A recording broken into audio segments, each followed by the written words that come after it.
This is the ASUS GTX 1060 graphics card. Is it the right card for you? Let's find out.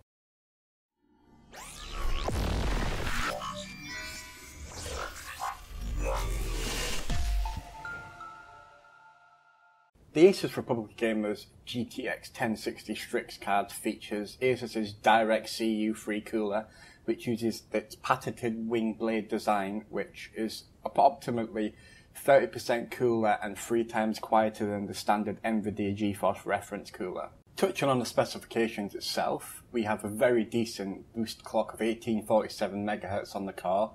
We've got 6GB of GDDR5 memory. We've got a 198-bit memory interface, and we've got pretty decent RGB LED lighting. ASUS have implemented a 6+1 phase design featuring their Super Alloy 2 components.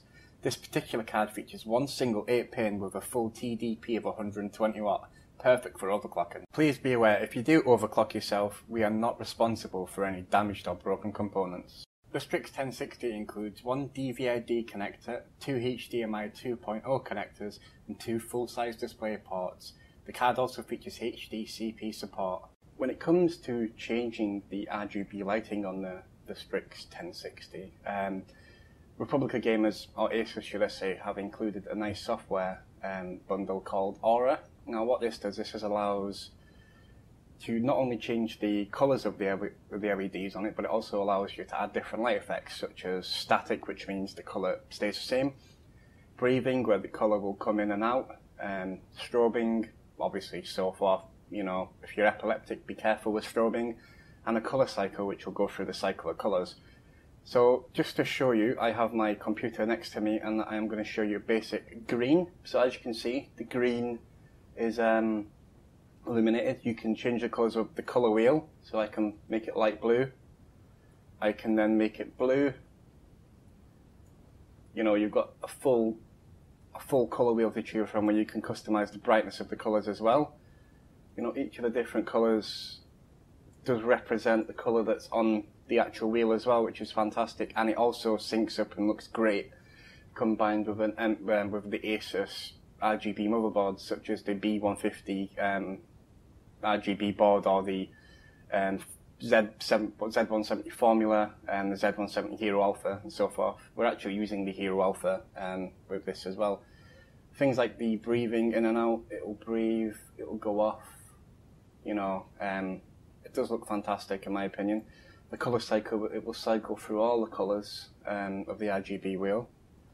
You can actually use this against music as well, so if you've got music playing, it will play the LEDs to the music, so it sort of syncs, and it does work very well, although it can look a little bit messy if you want your system to look pretty stylish as well. You can also have it to set to GPU temperature, so green is cool, yellow is warm, and obviously red is hot. So you can tell by looking in your system how hot your GPU is without having temperature monitor software. So yeah, let's take a quick look at the player test bench setup, and then let's go right into the benchmarks. Now the first benchmark we're going to run is 3D Mark 11. Now the STRIX GTX 1060 posts a respectable score of 16,562. Pretty good going. Now we've got 3D Mark 5 Strike. Now this posts a pretty decent score of 11833, which is very, very good indeed. The Doom Ultra preset features 96.2 frames at 1080p, while 4K drops very low, and it's the same sort of result as we get with Metro. 1080p and 1440p are perfect, but 4K lacks. Now the final game, Total Warhammer, 83.1 at 1080p and 56.8 at 1440p, pretty good. So yeah, overall it seems that the GTX 1080 STRIX is obviously aimed at I wouldn't say the budget gamer, but it's aimed overall at someone who wants a quality performing card, but doesn't want to quite spend as much as the GTX 1070 or the 1080 prices, which are like between £400 and obviously £700. Now this particular card, obviously as I mentioned throughout the review, the features and the different specs of it as well, it does feature a triple fan design. It is the ASUS DCU free cooler. After all, it does obviously take 2 slots up, PCI slots, so it is a dual slot cooler, so you need to make sure that it's going to fit into your case before you purchase one. You don't want to do that. I've done that before, and it's not very you know, you don't want to have to faff around with all that.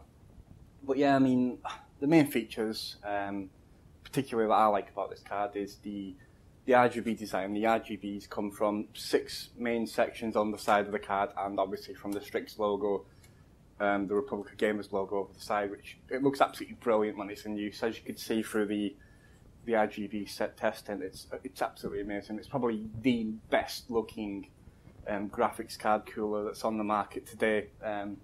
It's brilliant. So obviously it gets our design awards. The cooler is brilliant. It's cool. It's semi-passive. It kicked in around 58 degrees on auto, which is, you know, pretty phenomenal when you think about it. So when I was playing low intensive games such as League of Legends, Counter-Strike Source, the fans weren't even really kicking in all the time. So not only does it improve audio and acoustic performance within, you know, you don't have the fans on the GPU going constantly. When in intensive games or in any program, for a matter of fact, it's only using cooler when it needs it, really. So the fans are off when it's idling. When it's in full load, the fans spin, keeps it under wraps, really. But yeah, another feature that I really, really love about this card is it comes with 2 HDMI ports. Now, with this card, it's obviously VR ready, like pretty much every graphics card that comes out from the NVIDIA Pascal ranges.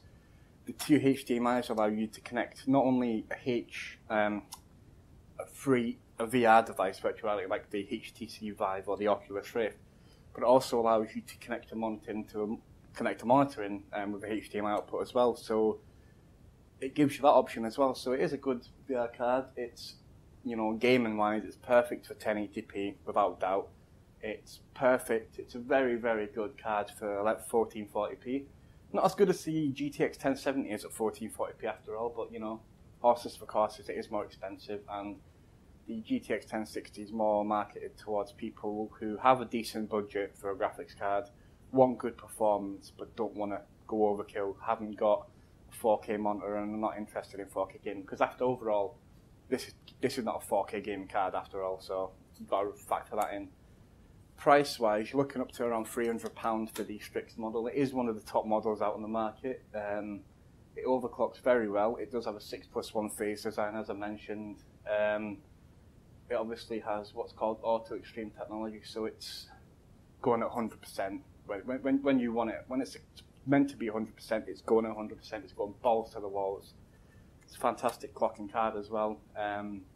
It does have one 8-pin as well, and a TDP. It was 120 watts. It's 120 or 130. I mentioned it previously, but whatever. But yeah, it's a fantastic card. The backplate is also very, very, very, very stylish, as you generally find on the Strix cards. But yeah, so this particular cooler, particular graphics card as well, isn't only good quality, it's high performance for the price. It decimates, in my opinion, any RX 480 on the market. It is a better card. The only downside to this particular card, and pretty much every GTX 1060, is it doesn't have SLI enabled, which, you know, it's got no SLI prongs on the end. I'm absolutely disappointed about that. That isn't ASUS's fault overall. It's obviously down to NVIDIA. If it was me purchasing this card, it's a two-way street, because the RX 480 does allow for crossfire. So in the future, if you do want to add another card, you want the extra performance, you can do. With this, you can't. So it really depends. If you're only going to 100% stick with this card, single card, fine, perfect, purchase it, brilliant, you know, shebang, woo, woo, woo. But if you plan on adding another one in the future, unfortunately, you can't. So you've got to remember that. So maybe the GTX 1070 might be a more future-proof card for you, or the GTX 1080 if you have got a lot of Wonga. But yeah, this is pretty much it. Obviously, plus points I mentioned. Cooler's brilliant, RGB's brilliant.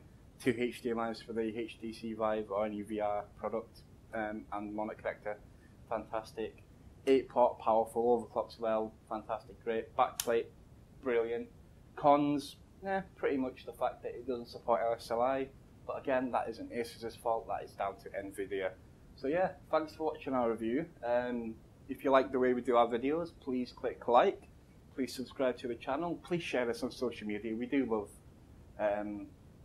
getting comments down below as well, what you want to see us review in the future, how, if you like our videos, any tips, any feedback you've got for us, we really do appreciate it.